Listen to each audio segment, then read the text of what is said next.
Hello, everyone. Welcome to Living Intentionally. This is the podcast about purposeful living and aligning your actions with your values.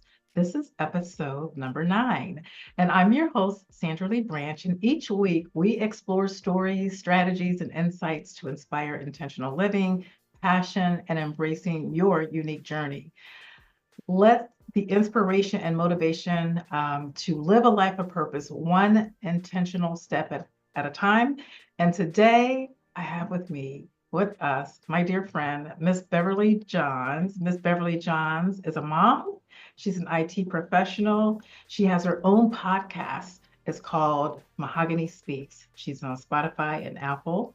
She is a graduate of Franklin University, where she studied marketing and communication. She has been a public servant for over 28 years. Beverlyn, thank you for your service. Thank you for being here. Welcome, welcome, welcome. Thank you. Thank you so Yeah, much. yeah. So we met at your organization and we worked for the same organization. I was there for almost 2 years. So I had the opportunity and the great pleasure to have you as one of my customers. So thank you so much for being here. Thank you for the friendship. And again, thank you for your service because I know that you do fantastic work. Thank you. Thank you So so much. so let's talk about your career first. Let's talk about you first. Let's talk about your background and what shaped you and how did you arrive to where you are right now in your career in IT?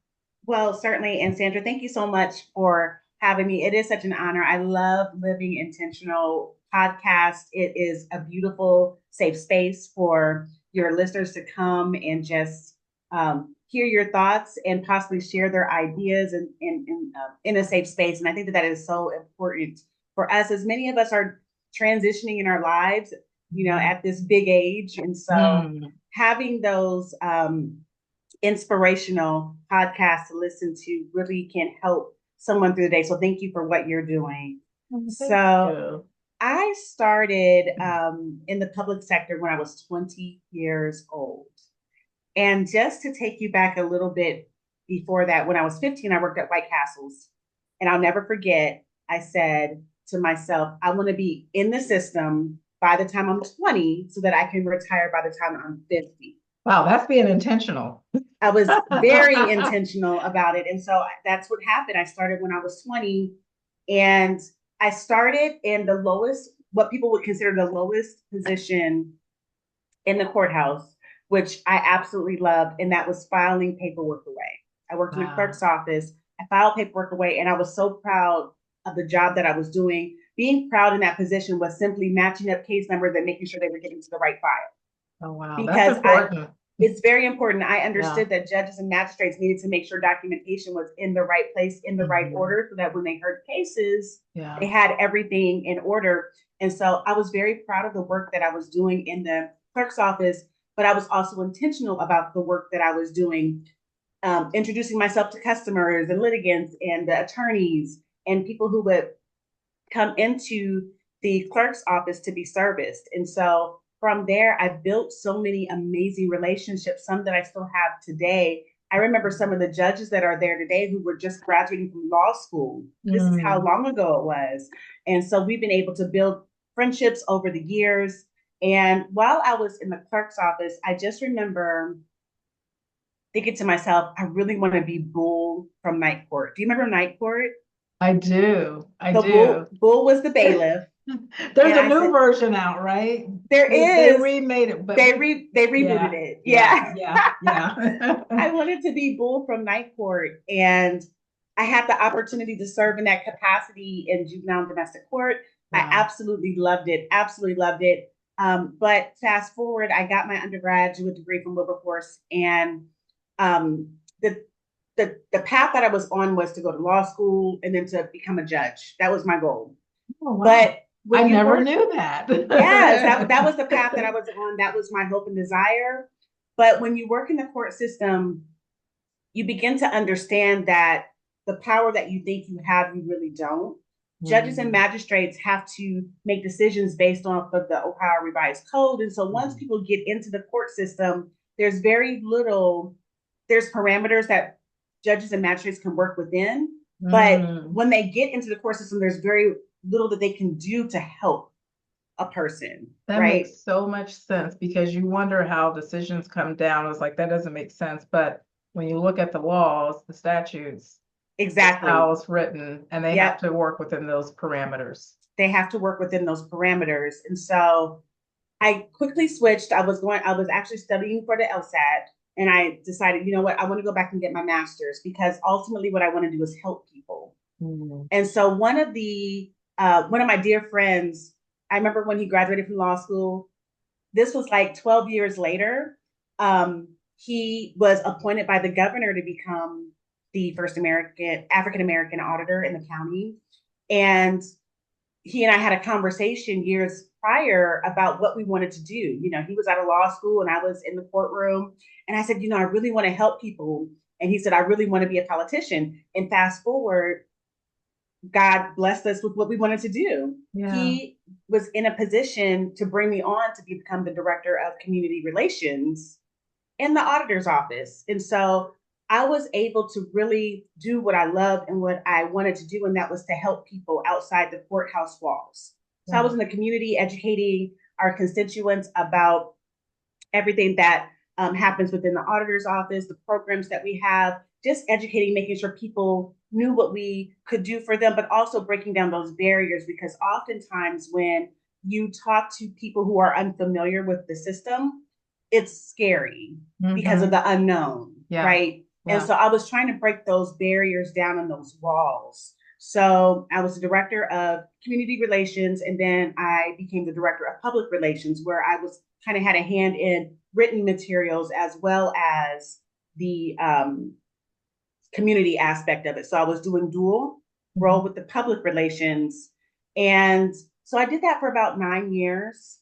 And then I said, you know, this is great, but now I want to gain a hard skill. Mhm. I want to Yeah. gain a hard skill. So what I realized my gift was the relationships that I had built. I had been intentional about building relationships throughout my tenure working where I worked. And so I was able to build relationship with various people across the county, different agencies.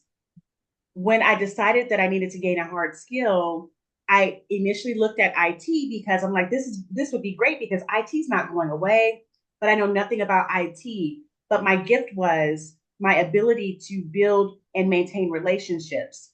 Our information technology department, which was the data center, they did really well with IT functions, but they didn't really have good relationships with the customers, which were all the agencies. Okay. And so they brought me on specifically to turn that tech talk to English for our customers. That's beautiful. That's Yeah. so So, helpful. That's so helpful. Yeah. Because you can yes, meet people where they are because, some of the terms are not necessarily common to the common person. absolutely. And at Yeah. the end of the day, IT is meant to solve a business problem. And the Right. business problems are driven by the customers and the Yeah. consumers. Yeah. And so they know what they need. IT knows how to get there. So I was kind of that middle person, that liaison to kind of interpret and speak the talk so that problems were resolved. Yeah. So it sounds like you've kind of got the best of both worlds. You get to do the customer side and help the customers, but you're also the liaison in between the IT who are doing like maybe the cybersecurity and all the infrastructure building and all that, those tasks, but also being able to help, like you helped me when I first got there, trying to figure out how to build a system. And you were kind of that person to kind of interpret some of the things that I needed to understand from a technology standpoint. So what advice would you give like to women, maybe to anybody who aspired to build a career in that space? I would say that if so, for information technology, it was a Mhm. field that I didn't think I qualified for or that I Mhm. would know anything about. Mhm. Understand what your gift is because your Mm. gift will make room for you. Ooh, say that. And that's what happened for me. It was like, okay, I have this gift, I have this niche that's untapped in this field. And Yeah. so that's what I focused on and that's what I went after. Okay. Did you have to study any of the other areas of IT, like the systems part? I probably should have. Okay. But what I intentionally did was sit in the meetings to hear the lingo, Gotcha. to understand what the technical language was. You just had to embed yourself in it. Yeah. But then I had an additional layer to understand the technical piece, but to also understand how this translates to the business part. I give this example all the time. When systems go down, typically us in IT or the IT world, we look at the widget like, okay, we got to fix this widget. But wouldn't it be beautiful to understand what the widget impacted? If we knew that the widget impacted services for young people or services for our elderly to get resources, if we understood what it tied to, would that help our priorities? Yeah. Yeah. And so that's kind of what I bring to the table. This widget impacts this. So you were the interpreter. Yes. Yeah. Yes. Yeah. This yeah. widget impacts our law enforcement. This widget impacts the BMV. People are standing in line, and when the system is down, the line keeps growing and people are waiting to be serviced. Yeah. So understanding the what and the why behind the widget kind of helps the technology folks understand, oh, this is impacting people, not just internal systems. Yeah. And that's really helpful, I think, in all positions. It's like, what is it that I do? What is it that you do that really impacts the overall organization's mission in terms of its service? So let's kind of switch gears a little bit. You have your own business, you have your own podcast called Mahogany Speaks. Tell us about that and what inspired you to start your podcast and the mission behind it. Oh, Mahogany Speaks has been a beautiful journey. So it was actually birthed out of hurt and heartbreak. I basically started it after my divorce, and I wanted a safe space for me to be able to share kind of what I was going through, kind of what I was thinking. And it was really for me. It was honestly just for me, and it just grew. But I talk about relationships, parenting, a little bit of politics, mental health. And it's been somewhat free for me to just talk about things. There's nothing like having a therapist. I think that that's great. But this was just a different type of outlet as well, in concert with my therapy. Yeah, sure. Because sometimes you have to process what you're going through to talk it out. And then it also, as I'm talking it out, it helped me to own my part in situations as well. Because when you just keep it in, you could just see what someone else has done, and you focus your attention on the blame of what the person did. But when you process it and actually talk through it, you say, you know what? I wasn't all the way right in this situation. And, I need to apologize for my part. That's keeping it real, right? Yeah. And so the podcast has really helped me to be able to process different things. But I also understand too that we're all going through this journey of life. And everybody might not be going through some of these things, but some people may be going through some of these things. And so it's been helpful for the some who are going through it, just to give a different perspective and a different way of thinking about situations. Yeah. So, I always say, if you're not going through it, you will. Or you're coming out of it, or you're going through it. You're somewhere in between, right? Yes. Yeah. Yes, I mean, for if sure. it ain't one thing, it's another. I forget who used to say that all the time. But if it's not one thing, it's another. So you've been doing this. How long have you been doing your podcast?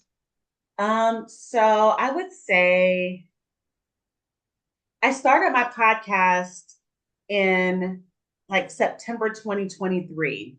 And it was just, I didn't launch anything. I was just recording, never published anything. Then I had the opportunity to, I don't know if it's apply or audition for a co-host spot. And the co-host spot, the host is in New Jersey, or she was at the time. And so I didn't think that I would qualify. And I even said to her, if you're looking for someone who needs a little to no runway, I'm not the person, because I'm brand new. I have no idea what I'm doing. But I think the fact that I was so new, that's what attracted her to me. And that I was so willing to learn and hungry and eager. And so I put my show on pause to do this other show. Is called Dear Sis. And so the beauty of Dear Sis is that me and the host are totally different. Yeah. Yeah. Totally, completely different, which is a beautiful thing because when it works, the audience is able to hear very different perspectives on situations. Yeah. And that's And helpful. it's very helpful because it's Yeah. not such a narrow viewpoint. And I like having that person to bounce back and forth, and the energy was always amazing. And so when I did a 6 week stint with her, and then she asked me to become her permanent co-host. So I did that for a while, but then I decided back in February to launch my podcast. Yeah. And so I've been doing my podcast, Mahogany Speaks, since February. Oh, that's About awesome. February, March. Yeah. Okay. But what I learned through the experience with Dear Sis is it's great doing it by yourself, but there's nothing like having that co-host to bounce things back and Yeah. forth. Yeah. And so he wasn't necessarily my co-host, but I had my cousin Ron on the show with me often, and he and I would just banter back and forth. We would discuss things, and it was beautiful because we just had totally different perspectives on things, and the audience really related to us. Yeah. Yeah. So I listened to Social Proof, and one of the things that drew me to Social Proof, David Strands and Donnie Wiggins, was their their opposite personalities. David's kind of really laid back and Donnie's kind of like in your face. And so yeah, very dynamic, opposing views sometimes. And you're right, it makes it work. yeah. So you are growing your business, juggling responsibilities like motherhood. You're the mom of two beautiful twin boys. How has that been? How has it shaped your perspective on a work-life balance? Yeah, great question. So I first want to take a step back to say that I actually have a 26-year-old as well. Oh, okay. How come I did not know that? He's 26 years old. He's grown and doing very well. When I had Parker, who's 26, I was very young. Okay. I was like 21 when I had him. And I was married, 21 and Okay. married. Had no idea what this thing called life was. No clue. And you got a baby. Yes, and he got a baby. And so throughout life, I felt like I was behind, just trying to catch up, just trying to catch up. And so, but he's doing well. He survived. He survived my motherhood, and we're really close to this day. But when I turned 39, my mother went into hospice, and I became her caretaker. And I watched her pass. Mm-hmm. And then after she passed, about a month or two later was when I found out I was pregnant. With the boys, the twins. With one. Okay. And then about 3-4 months later was when we found out we were having twins. Oh, you didn't know initially. No, we didn't know initially. Surprise. Not one, but two. Yeah. And what I will say is being a mother at 20 is very different than being a mother at 40. Yeah, I can relate to that. I was a mom at 16 and then a mom at 23. Very different. Very different, yeah. Right? Very different. And so I slowed down a little bit with the twins. Mm-hmm. I had a lot of anxiety when I had my first son, mm-hmm. My firstborn. But when I had my twins, I kind of slowed down. But I will say this, I still needed the support of your mom. Of my mom and my village. And unfortunately, I didn't really have that. And so it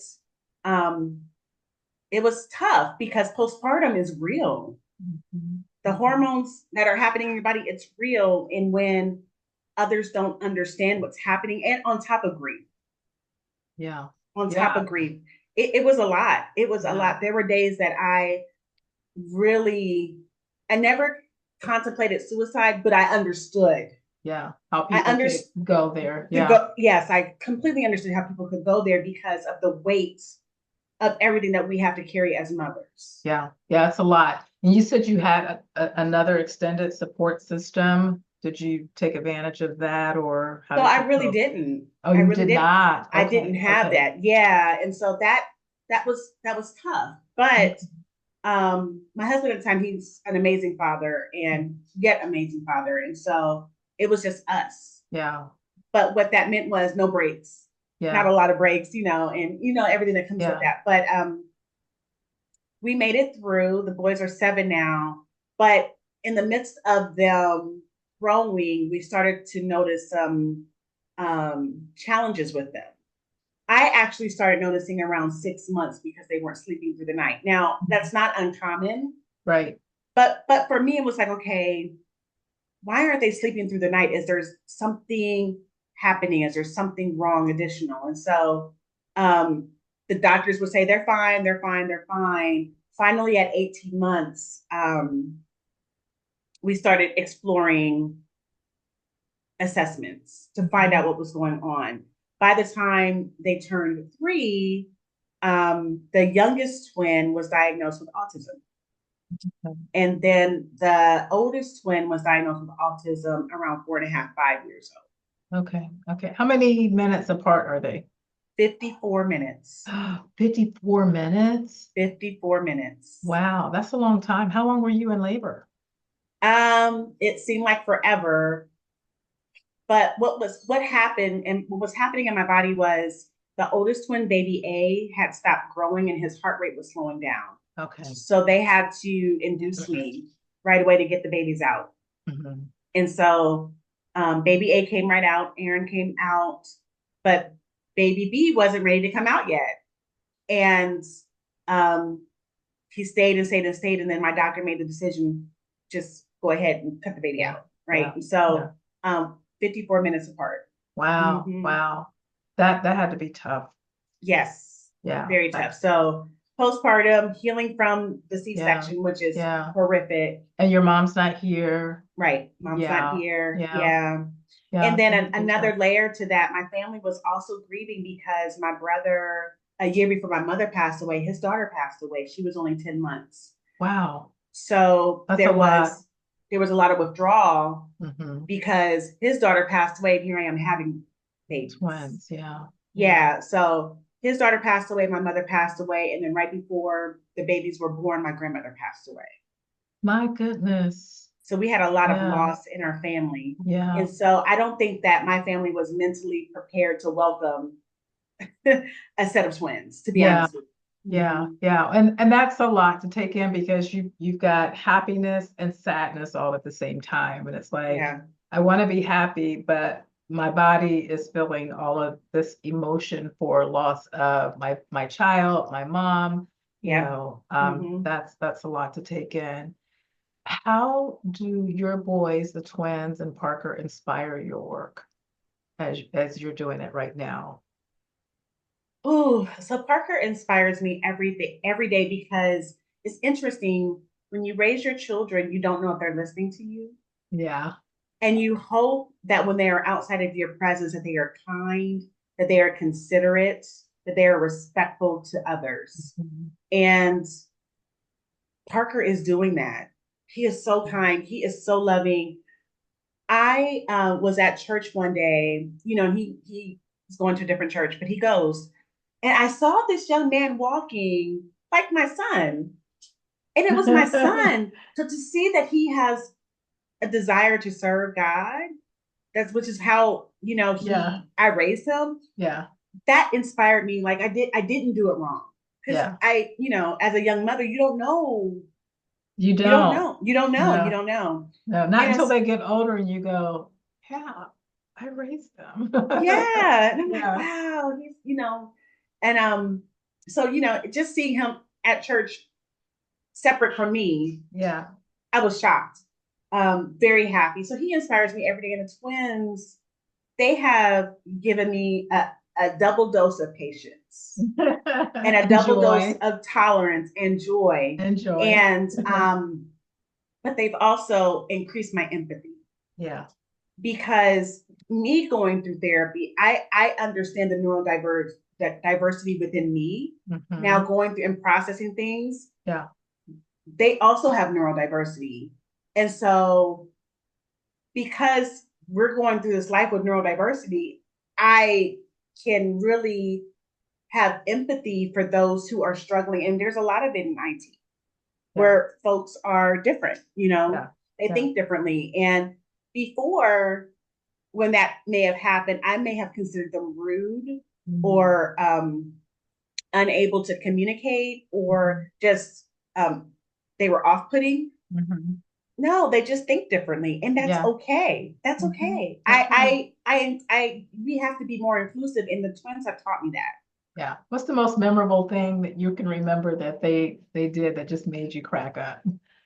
So, first of all, every now and then, I can't tell who they are. So I'll just say, "Who are you? Which one are you?" And whatever. Because they're identical, right? They are. They Okay. are. They are. And some days, That's gotta be hilarious. yes, Do they ever try to fool you? yes, yes. But I can catch it.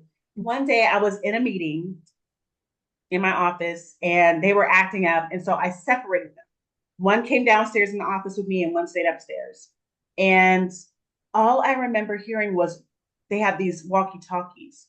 The one who, I don't remember who, what, the one who was upstairs threw the walkie talkie down to the one that was downstairs so they could start talking to each other. Because it's like they can't be together, but they cannot be separated. That's so funny. They're hilarious. They're That is they're funny. really funny. Yes. So you have a full plate. You Mm-hmm. are in a 9 to 5. You're running your own business, your podcast. You got 3 boys. Well, one is an adult, but you have the Yes. 2 7-year-olds and twins. And Yeah. my mom used to say, well, what one don't think of, the other one will. Yes. How do you plan, record your episodes? I don't know if you do editing with yours while managing everything else in your life. You got work, you got family, you got podcasts, you got everything that goes along with this particular side of the business. How do you juggle all that?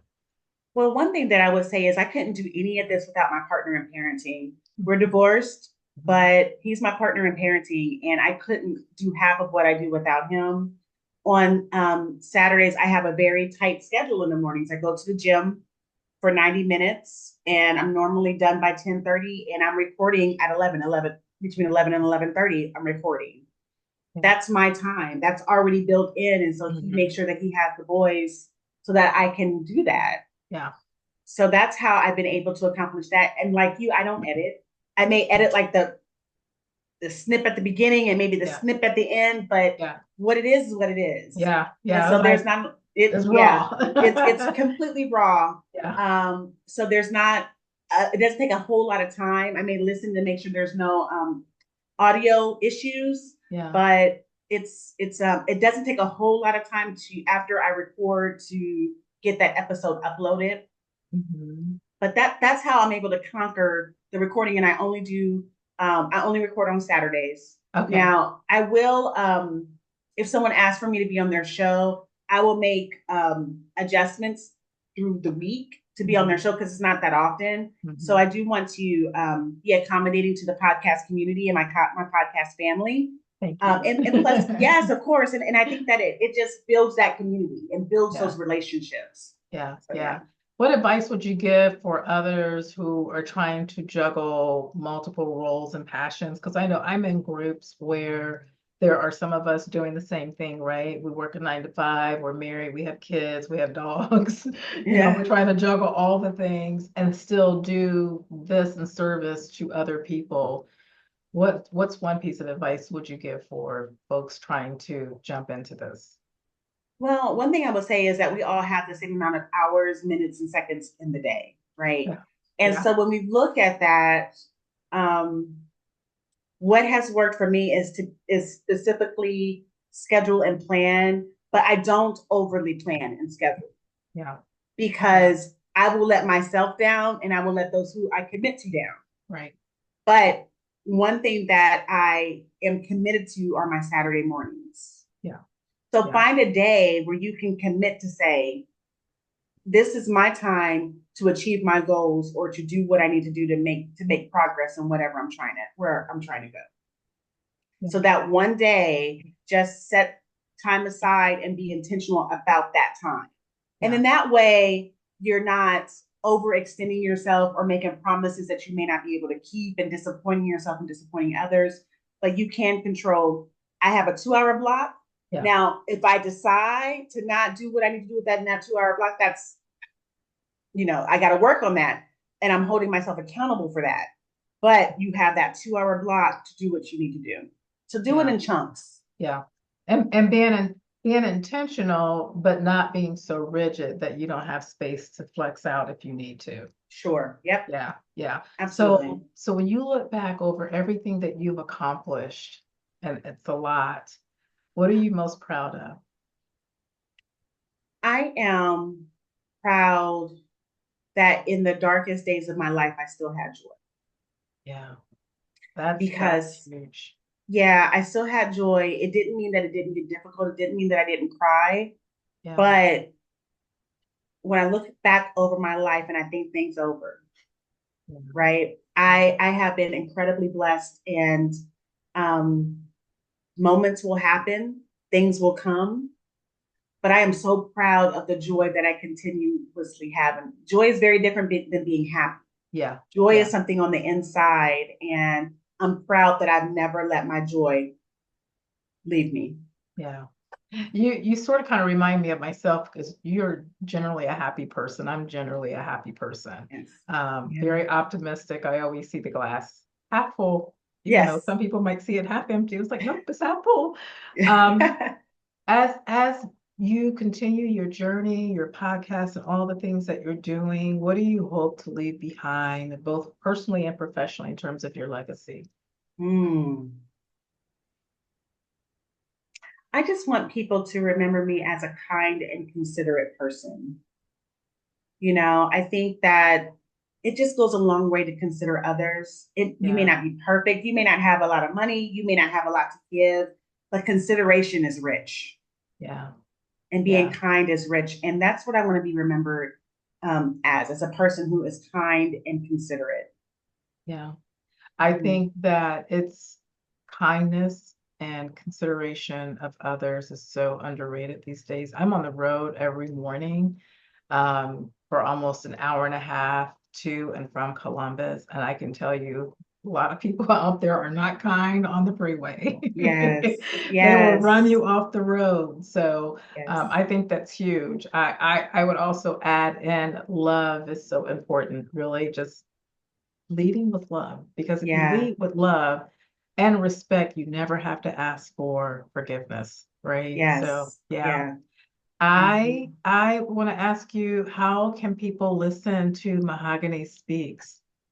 You So want you can, yeah, so you can to, find Mahogany Speaks on Spotify and on Apple. I also have a Facebook page, Mahogany Speaks, and an Instagram page, Mahogany Speaks. So you can check me okay, out there as well. okay. Well, when we post, I'll get that information from you and we'll put it in the show notes so that people can follow you and check you out. Wonderful.